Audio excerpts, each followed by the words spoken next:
Assalamualaikum warahmatullahi wabarakatuh. JJS guys, jalan-jalan sore JJS. Bab 407 sampai 408. Bab 407 melawan arus waktu. Di depan Ye Guan, ketika pria itu mendengar kata makan, ekspresinya tiba-tiba berubah dan dia dengan cepat berkata, "Selesaikan sekarang." Setelah mengatakan itu, dia mulai menyapu lantai. Dibandingkan dengan wajah, perut lebih penting. Melihat pria di depannya, Ye Guan terdiam. Pria ini adalah ahli Dao Pen. Ye Guan tidak menyangka bahwa pemilik Dao Pen akan begitu sengsara, bahkan lebih buruk dari dirinya sendiri. Selain itu, tingkat budidaya Master Dao Pen tampaknya telah disegel. Ye Guan mengikuti dan bertanya, "Senior, kamu?" Pria itu melirik Ye Guan, "Mengapa kamu ada di sini?" Ye Guan Dao, datang dan warisi Bima Sakti. Pria itu berkata, "Oh." Ye Guan berpikir sejenak lalu berkata, "Ayo kita bicara." Pria itu berkata dengan tenang, "Apa yang kamu bicarakan?" Ye Guan Dao, "Senior, bisakah Anda membantu saya memulihkan kultivasi saya?" Pria itu melirik ke arah Ye Guan dan berkata, "Saudaraku, saya bahkan tidak bisa melindungi diri saya sendiri. Saya ingin membantu Anda memulihkan kultivasi Anda. Bagaimana menurut Anda?" Ye Guan berpikir sejenak, lalu berkata, "Senior, apakah kamu merencanakan sesuatu dan ditekan oleh bibiku?" Pria itu tidak berbicara. Ye Guan terdiam. Jelas sekali, dia mau ini benar-benar merencanakan sesuatu. Jika tidak, bibinya pasti tidak akan menekannya. Pria itu tiba-tiba berkata, "Kamu datang kepadaku hari ini, bukankah kamu datang untuk mengobrol denganku?" Ye Guan tersenyum dan berkata, "Senior, saya datang ke sini khusus untuk menemui Anda." Pria itu memandang Ye Guan, "Saya sangat tersentuh." "Kamu Guan?"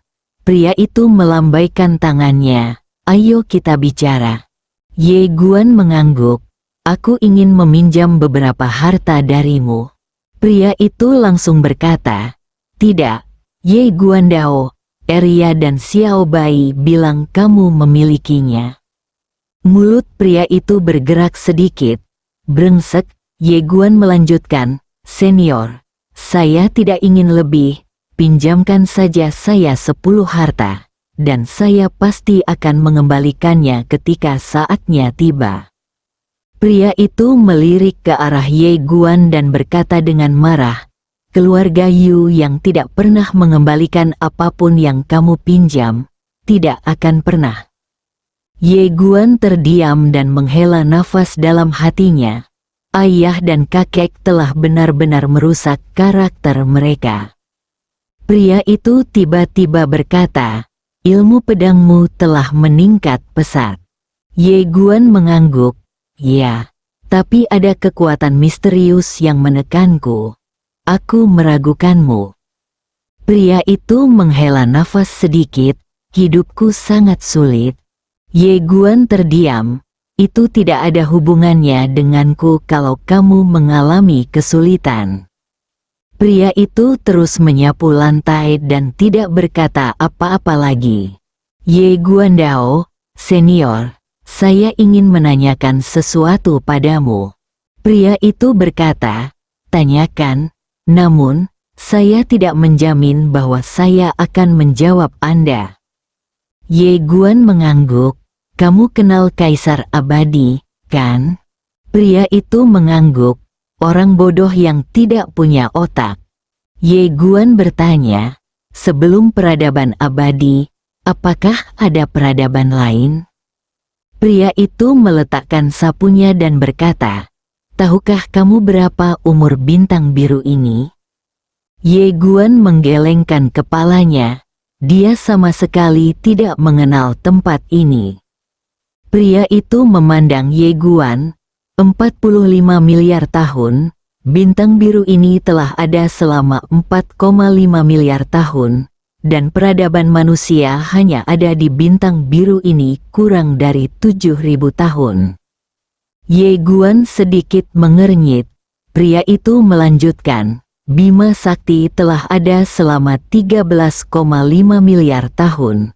Selama 13,5 miliar tahun ini, lebih dari 150 peradaban telah lahir. Peradaban manusia hanyalah salah satu dari peradaban tersebut.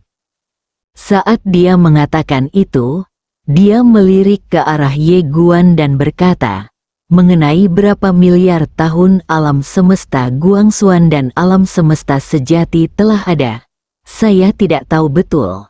Tapi saya pikir mereka telah ada setidaknya selama 100 tahun, miliar tahun. Saya telah memasuki terowongan ruang dan waktu, melawan arus ruang dan waktu. Saya ingin menelusuri sejarah yang tidak diketahui, tapi saya gagal. Gagal? Ye Guan tertegun. Gagal? Pria itu mengangguk.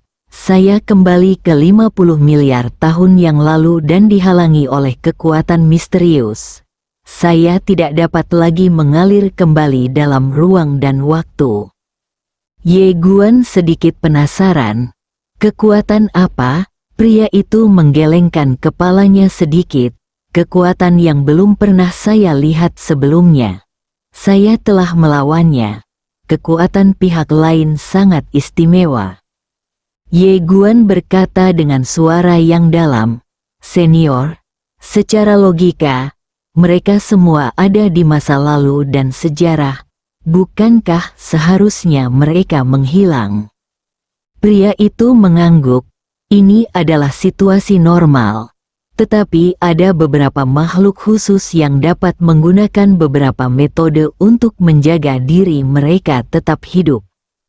Ye Guan mengerutkan kening dalam-dalam, merasa sedikit terkejut. Pria itu menengadah ke langit dan berkata dengan lembut, alam semesta begitu luas sehingga sulit bagi manusia untuk memahaminya. Namun, kamu bisa bertanya pada bibimu saat itu. Dengan kekuatannya, dia bisa kembali melintasi ruang dan waktu, dan kembali ke awal mula alam semesta. Kakekmu dan pamanmu juga bisa melakukannya. Mereka sudah melakukan itu. Ye Guan sedikit terkejut. Kakek dan pamanku melakukan perjalanan melawan ruang dan waktu, mengingat kembali masa lalu. Pria itu mengangguk. Ya, Ye Guan berkata dengan lembut, tidak heran. Seolah memikirkan sesuatu, dia bertanya lagi, Senior, bisakah kita kembali ke masa lalu? Bisakah orang-orang dari masa lalu melakukan perjalanan melalui ruang dan waktu dan mendatangi kita? Pria itu mengangguk. Ya, namun, paling banyak mereka hanya bisa melacaknya hingga saat ini. Ye Guan bingung. Kenapa? Pria itu tersenyum dan berkata, karena kita sekarang berada di akhir tahun. Tahun-tahun mendatang akan menjadi tahun-tahun yang belum pernah terjadi. Tahun-tahun tersebut tidak diketahui dan memiliki banyak segi. Kami ingin secara paksa menjelajahi masa depan dan mengetahui secara akurat sisi sebenarnya dari masa depan. Untuk saat ini, hanya sedikit orang yang bisa melakukannya, tapi tidak semua orang bisa melakukannya. Ye Guan bertanya, siapakah orang-orang ini? Pria itu berkata, ayahmu, kakek, kakak laki-lakimu yang tertua, bibimu. Berbicara tentang ini, dia tidak bisa menahan diri untuk tidak berkata, brengsek. Sialan, mereka semua adalah keluarga bajingan ini. Kamu Guan, pria itu melirik ke arah Ye Guan dan berkata, dua sisanya adalah dewa sejati dan aku. Ye Guan sedikit bingung. Lalu kenapa kamu tidak melakukannya? Pria itu tiba-tiba berkata, izinkan saya mengajukan pertanyaan. Jika orang-orang di bintang biru ini dapat mengetahui secara akurat hari kematian mereka, menurut Anda apa yang akan terjadi pada mereka? Ye Guan tercengang. Apa jadinya jika seseorang mengetahui hari apa ia akan meninggal? Saya tidak tahu tentang hal lain, tapi pasti akan kacau, dan saya akan merasa semua yang saya lakukan sekarang tidak ada artinya. Pria itu berkata dengan lembut, alasan mengapa nyawa manusia berharga adalah karena masa depan tidak diketahui. Jika semuanya diketahui, apa gunanya? Ye Guan sedikit mengangguk. Memang, pria itu menambahkan, selanjutnya, mengintip ke masa depan dengan paksa dapat membalikkan jalan dan mengubah masa depan. Sederhananya, mereka yang ingin mengintip ke masa depan pada dasarnya tidak memiliki kemampuan, dan mereka yang memiliki kemampuan untuk melakukannya, jangan repot-repot melakukannya. Ye Guan mengangguk. Saya mengerti. Pria itu berkata, setelah Anda datang ke Bima Sakti, pola pikir Anda telah banyak berubah, dan itu adalah hal yang sangat baik. Dan saya harus mengingatkan Anda, jika bibi dan ayah Anda juga memasuki sungai waktu yang panjang, melawan arus waktu dan menelusuri kembali suatu ketika, kamu harus melawannya sendirian, jadi hargai kali ini. Ye melirik pria itu dan berkata, Senior, saya selalu ingin bertanya kepada Anda, apakah jalan besar itu ada secara konkret, atau? Pria itu langsung berkata, di mana-mana, dimanapun. Ye Guan merenung. Pria itu berkata, ayo pergi, nikmatilah waktu bahagia yang tersisa. Setelah mengatakan itu, dia pergi. Ye Guan segera mengejarnya. Senior, pinjam beberapa harta karun. Pria itu langsung menolak. Tidak, Ye Guan Dao, hanya 10 buah, tidak ada level yang cukup. Pria itu berkata dengan marah. Apakah menurut Anda saya pedagang grosir, kembalikan 10 keping? Ye Guan Dao, 5 potong itu. Pria itu langsung menggelengkan kepalanya. Tidak, bahkan rambut pun tidak. Ye Guan tiba-tiba mengeluarkan segenggam koin Tiongkok dan berkata, aku akan membelinya darimu. Pria itu menatap Ye Guan dan tidak berkata apa-apa. Ye Guan San tersenyum dan berkata, ada beberapa yang hilang, tapi ini sangat berguna bagimu sekarang, bukan? Pria itu tetap diam. Ini benar-benar berhasil. Karena dia tidak bisa meninggalkan tempat ini sekarang, dan dia tidak berani pergi. Dia juga takut pedang akan jatuh dari langit ketika dia keluar dari tempat ini. Pria itu melihat koin huaxia di tangan Ye Guan. Setelah hening beberapa saat, dia berkata, beri aku lebih banyak. Ye Guan dengan cepat menoleh untuk melihat Xiao Xiao, yang mengerti dan dengan cepat mengeluarkan semua koin Tiongkok miliknya. Ye Guan menyerahkan semua koin Tiongkok kepada pria itu. Setelah pria itu menyimpannya, dia berkata, aku hanya bisa memberimu 1.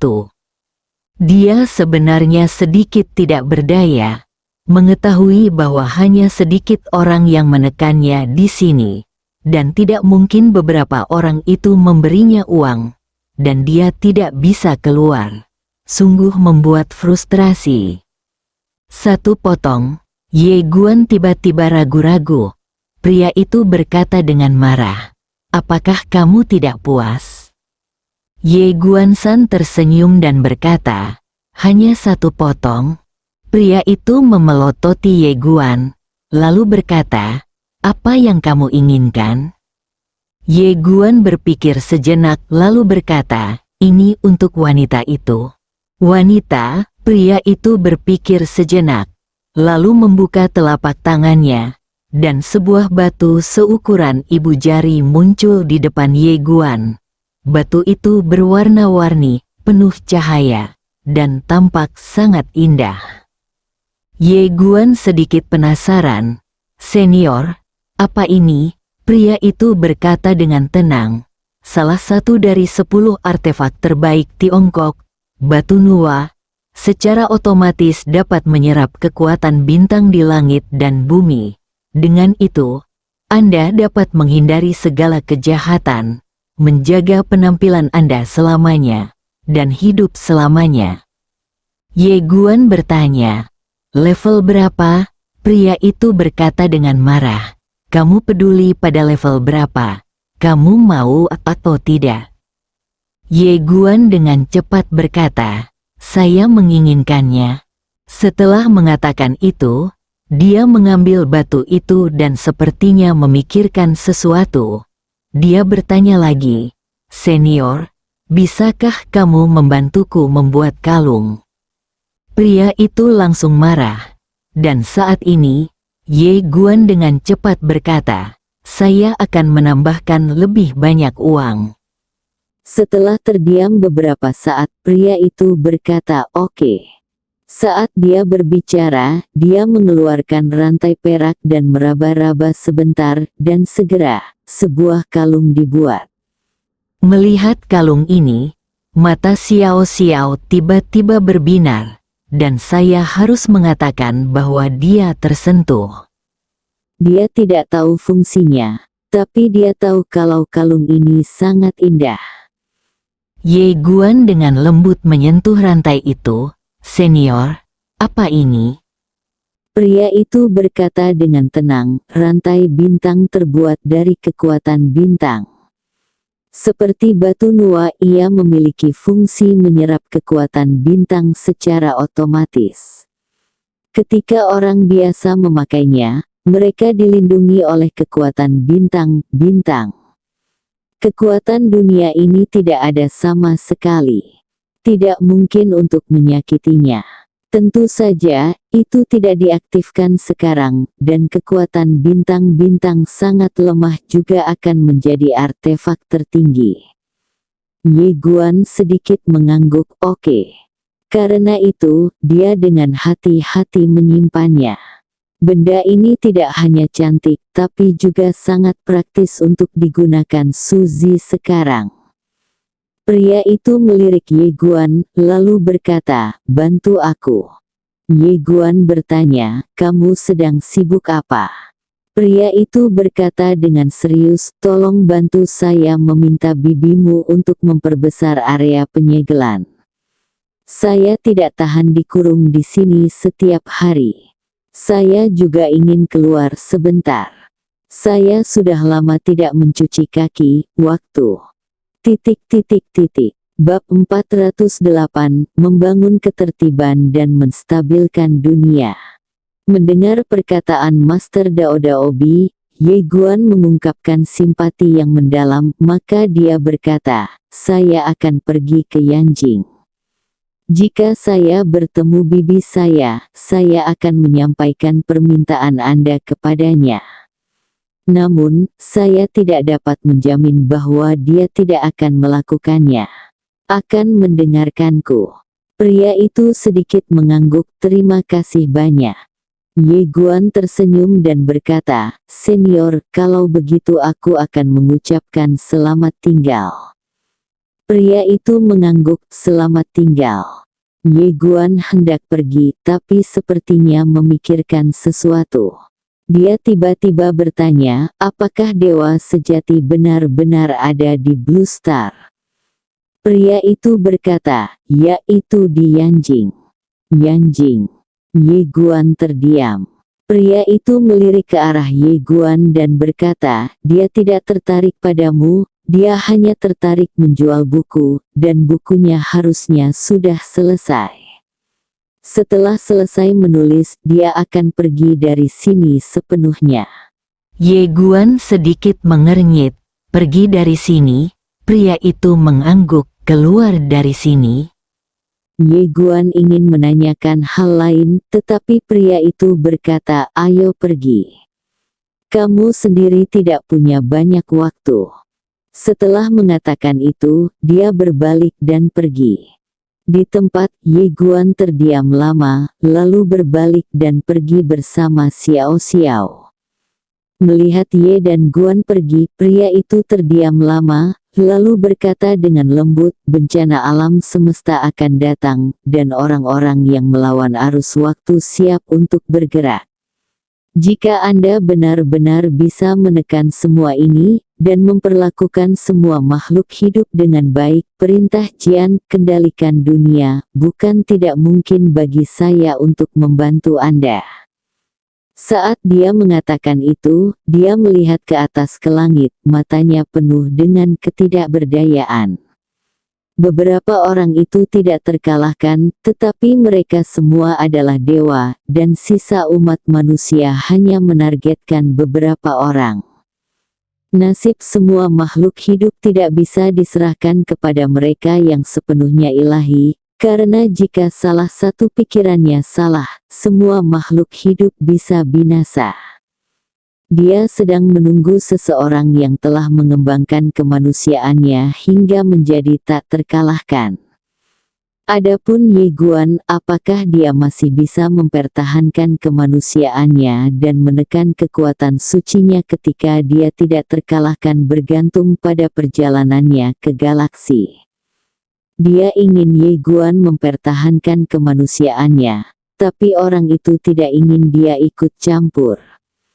Baik itu keilahian atau kemanusiaan, semuanya dikembangkan secara bebas oleh Ye Guan.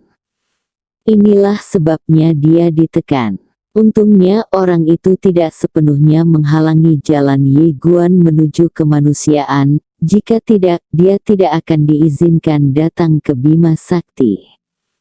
Saat memasuki aula utama, pria itu menoleh dan melirik ke arah tertentu. Penjual buku mempertahankan separuh kemanusiaannya dan ramah terhadap semua makhluk hidup, tapi sayangnya, Pria itu menghela nafas lagi, berbalik dan melangkah ke aula. Setelah turun gunung, Ye Guan dan Xiao Xiao kembali. Dalam perjalanan, Xiao Xiao sedikit penasaran, siapa itu tadi? Ye Guan tersenyum dan berkata, orang yang sangat kuat. Xiao Xiao melirik Ye Guan dan tidak berkata apa-apa. Ye Guan menambahkan, setiap bulan, seseorang akan mengiriminya sejumlah uang. Xiao Xiao mengangguk, aku akan mengaturnya. Ye Guan mengangguk sedikit. Meskipun Master Dao De Bi tidak melakukan apapun yang merugikannya, dia masih takut pada Master Dao De Bi. Jelas tidak mudah bagi bibinya untuk menekannya secara pribadi. Ye Guan berbalik untuk melihat keluar jendela, tanpa disadari ekspresinya menjadi serius. Percakapan dengan pemilik pena Dao De membuatnya memahami banyak hal. Alam semesta yang luas saat ini tidak sesederhana itu. Bahkan penguasa Dao De Bi hanya dapat melakukan perjalanan mundur dalam ruang dan waktu selama 50 miliar tahun. Seperti apa akhir alam semesta? Dia menemukan bahwa dia masih sangat asing dengan alam semesta ini. Jika dia pergi ke Yanjing sekarang, jika dia punya kesempatan, dia harus bertanya kepada bibinya. Ye Guan tidak langsung kembali ke hotel, tetapi meminta Xiao Xiao untuk membawanya berkeliling. Dia ingin membeli kotak hadiah. Meskipun batu Nua itu indah, namun tidak memiliki kotak kado yang bagus. Karena ini adalah hadiah, tentu saja harus lebih formal. Segera, Xiao Xiao membawa Ye Guan ke pusat perbelanjaan terbesar di dalam ruangan. Mal itu sangat besar dan menjual segalanya. Di bawah kepemimpinan Xiao Xiao, keduanya datang ke toko souvenir. Seorang wanita dengan rok pendek segera menyambut mereka. Ye Guandao, saya butuh kotak hadiah.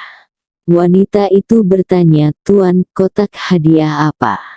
Ye Guandao, kotak hadiah berisi kalung. Kalung. Wanita itu tersenyum dan berkata, Tuan, ikutlah dengan saya.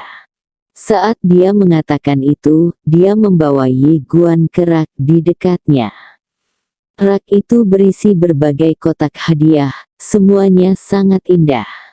Akhirnya, mata Ye Guan tertuju pada salah satu kotak kristal. Kotak kristal itu berbentuk hati. Ye Guan segera berkata, saya ingin ini. Wanita cantik itu tersenyum dan berkata, baiklah, saya akan membungkusnya untuk Anda. Del. Pada saat ini, sebuah suara tiba-tiba datang dari samping. Ye Guan berbalik dan melihat bahwa orang yang berbicara adalah seorang wanita. Wanita itu berusia sekitar 20 tahun, dengan sosok langsing dan riasan yang sangat berwarna. Wanita itu memandang ke arah penjual dan berkata, saya ingin kotak ini. Mendengar ini, penjual itu dengan cepat berkata, wanita inilah yang pertama-tama diinginkan pria ini. Wanita itu melirik Ye Guan dan tersenyum, bisakah kamu memberiku pria tampan ini? Ye Guan menggelengkan kepalanya, tidak. Setelah mengatakan itu, dia melihat ke arah penjual dan berkata, bungkuskan untuk saya. Penjual hendak membungkusnya, tetapi saat itu, wanita itu tiba-tiba berkata, saya akan membayar harganya 2 kali lipat. Penjual itu tiba-tiba merasa malu. Ye Guan sedikit bingung. Dia memandang wanita itu, yang menatapnya dengan provokatif, uang. Ye Guan hendak berbicara ketika Xiao Xiao tiba-tiba melangkah maju, mengeluarkan pistol dan menaruhnya di kepala wanita itu. Apa katamu? Kamu punya banyak uang. Hah? Wow. Terjadi keributan di lapangan. Penjual itu tercengang. Senjatanya sudah keluar. Ye Guan juga sedikit terkejut. Dia tidak menyangka Xiao Xiao akan melakukan ini secara tiba-tiba. Dan wanita yang ditodong oleh Xiao Xiao dengan pistol juga tercengang. Xiao Xiao tiba-tiba melihat ke arah penjual itu, cepat bantu adikku membungkus kotak itu. Penjual itu sadar dan berkata dengan cepat, oke. Setelah mengatakan itu, dia memegang kotak hadiah dan berlari ke konter. Xiao Xiao menatap wanita di depannya dan berkata dengan dingin, menyenangkan menjadi kaya, bukan? Wanita itu tampak pucat dan hampir menangis. Aku. Xiao Xiao berkata dengan marah, diam. Wanita. Segera penjual itu membungkus kotak hadiah itu dan membawanya ke Ye Guan. Dia berkata dengan suara gemetar, saudaraku, ini dia. Ye Guan bertanya, berapa? Penjual itu menggelengkan kepalanya dengan cepat, tidak ada uang. Ye Guan menggelengkan kepalanya dan tersenyum, saya tidak butuh uang. Apakah saya tidak melakukan perampokan? Penjual itu ingin mengatakan sesuatu yang lain, tetapi Xiao Xiao tiba-tiba mengeluarkan beberapa koin huaxia dan menyerahkannya kepadanya. Penjual itu ragu-ragu dan kemudian menyimpannya. Ye Guan memandang Xiao Xiao dan berkata, ayo pergi. Setelah mengatakan itu, dia berbalik dan pergi. Xiao Xiao menatap wanita itu dengan tajam, aku menyelamatkanmu tahu. Menyelamatkanmu. Setelah mengatakan itu, dia berbalik dan pergi. Wanita itu terjatuh ke tanah, tapi segera, dia mengeluarkan ponselnya dan memutar nomor, lalu berkata dengan suara gemetar, saya diintimidasi. Gedung Ginza. Ye Guan dan dua lainnya meninggalkan mall. Ye Guan melirik Xiao Xiao di sampingnya dan berkata sambil tersenyum, apakah kamu takut aku akan membunuhnya? Xiao Xiao mengangguk, saya khawatir konflik akan meningkat. Ye Guan tersenyum lalu berkata, kamu benar-benar tertarik. Xiao Xiao ragu-ragu sejenak, lalu berkata, apakah kamu tidak marah? Ye Guan menggelengkan kepalanya, aku bukan maniak pembunuh. Tentu saja, aku tidak akan membunuh orang sesuka hati hanya karena masalah sepele. Premis bagiku untuk membunuh adalah pihak lain ingin membunuhku. Xiao Xiao tersenyum dan berkata, itulah yang saya pikirkan. Mereka berdua hendak masuk ke dalam mobil, namun saat ini, tiba-tiba beberapa mobil melaju dari kejauhan dan berhenti tak jauh di depan mereka berdua. Segera setelah itu, lebih dari 20 orang bergegas keluar dari mobil dan kemudian melemparkan Ye Guan ke dalam mobil.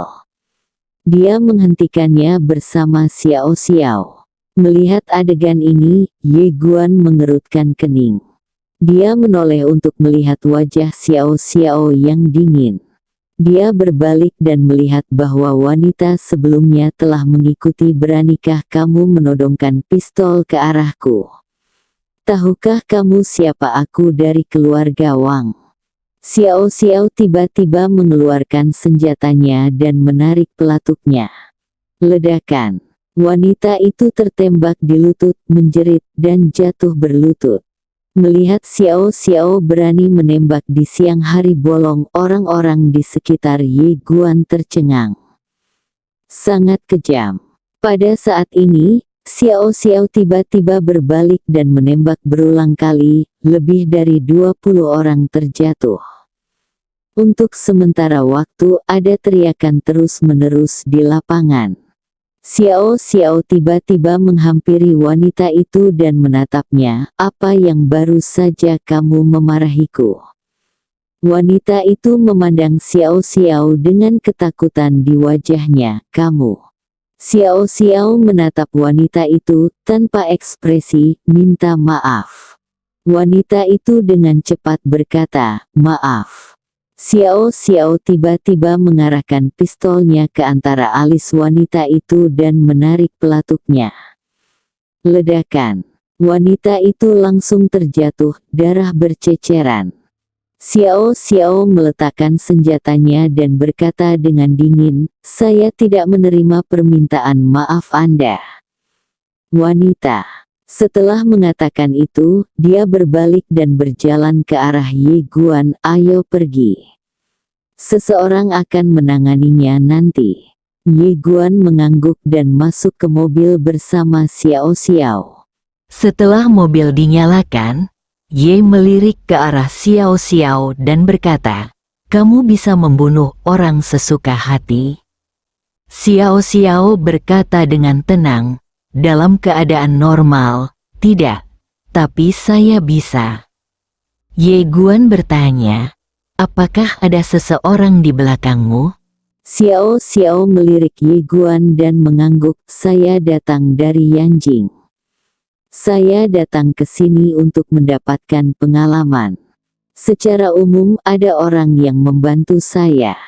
Terlebih lagi, dalam situasi sekarang, kami membela diri. Ye Guan mengangguk sedikit, saya mengerti. Senang rasanya memiliki pendukung. Xiao Xiao tiba-tiba berkata, bagaimana aku harus memanggilmu? Agak canggung memanggilmu tuan muda atau senior. Memanggilmu dengan namamu secara langsung sepertinya tidak menghormati identitasmu. Ye Guan hendak berbicara ketika Xiao Xiao tiba-tiba berkata, mengapa aku tidak memanggilmu kakak? Apakah kamu keberatan? Kamu melirik Xiao Xiao dan berkata, terserah kamu. Xiao Xiao mengangguk dengan senyuman di wajahnya. Dengan kata kakak, jaraknya tiba-tiba diperpendek. Setelah Xiao Xiao menyeret Ye Guan ke hotel, dia sekarang ingin bersiap-siap untuk berlatih. Dia sangat merindukan dunia legendaris Xiuxian. Setelah Ye Guan kembali ke kamar, dia duduk bersila di tanah dan terus menyerap energi spiritual. Dia tidak tahu apa yang akan terjadi ketika dia pergi ke Yanjing, jadi dia siap menyimpan lebih banyak energi spiritual. Apalagi yang dimaksud pemilik pena jalan adalah Bibi Sukun dan ayah mungkin tidak bisa lama-lama berada di Bima Sakti, yang artinya mereka mungkin juga harus pergi. Begitu ulang tahun Suzy selesai, dia akan segera pergi ke Yanjing. Dia awalnya ingin menyerap energi spiritual untuk 1 malam, tetapi di tengah malam, dia tidak tahan lagi dan tertidur. Hari kedua, begitu fajar menyingsing, Ye Guan duduk. Saat itu, ponselnya berdering. Ye Guan menjawab panggilan itu, dan suara Suzy terdengar dari dalam. "Apakah kamu sudah bangun?" Ye Guandao, ya. Suzy berkata, "Aku meminta Xiao Sui menjemputmu." Ye Guandao, "Oke." Suzy berkata, "Aku menunggumu." Ye Guandao, "Oke." Setelah menutup telepon, Ye Guan menyegarkan diri dan kemudian keluar dari hotel. Xiao Sui berkata, "Tuan Ye." Ye Guan mengangguk, "Ayo pergi." Keduanya masuk ke dalam mobil dan langsung menuju Su Mansion. Kamu melihat tas kotak hadiah yang dibawanya, dan senyuman muncul di sudut mulutnya. Rumah Su. Hari ini adalah hari ulang tahun Suzy, jadi Su Mansion tentu saja akan mengadakannya dengan megah. Seluruh Su Mansion sibuk dan selebriti dari semua lapisan masyarakat di kota Baiyun telah datang lebih awal. Pada saat ini, sebuah suara tiba-tiba terdengar dari pintu Su Mansion. Nona Suanyuan Ling dari klan Suanyuan Yanjing telah tiba. Dalam sekejap, Su Mansion yang semula ramai menjadi sunyi senyap. Semua orang berdiri dan menoleh untuk melihat ke pintu Su Mansion. Bersambung.